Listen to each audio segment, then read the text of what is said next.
Seal মারার চেষ্টা করছে, বিশেষ করে আশুগঞ্জে আমাদের 8টা ইউনিয়ন, 8টা কেন্দ্র অত্যধিক ঝুঁকিপূর্ণ।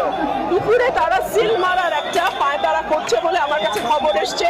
আমি সেনাবাহিনী, পুলিশ, সবাইকে, ডিসি, সবার কাছে আমি এই কেন্দ্রগুলোর নাম পাঠিয়ে দিয়েছি। দেখা যাক কি হয়। আমি জয়ের ব্যাপারে হতভাগ আশাবাদী, ইনশাল্লাহ, বাকি আল্লাহর ইচ্ছা। আর আমার নেতা কর্মীদের উপরে কিছুটা প্রশাসনিক হেনস্থার শিকার হচ্ছে।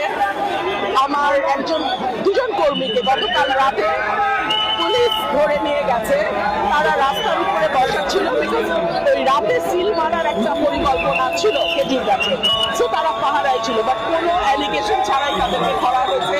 কিছু ভাইদের সঙ্গে আমি কথা বললাম, সম্ভবত তাকে ভুল বোঝানো হয়েছে। আর আমি 8টা কেন্দ্র আশুগঞ্জে, আমি আপনাদের বলবো আশুগঞ্জে আপনারা কিন্তু থাকবেন। আশুগঞ্জে তারা সিল মারার একটা পরিকল্পনা আছে। আমি সেনাবাহিনী, পুলিশ, ডিসি সবাইকে কেন্দ্রগুলো যেগুলো অতি ঝুঁকিপূর্ণ নাম দিয়ে দিয়েছি। দেখা যাক কি হয়।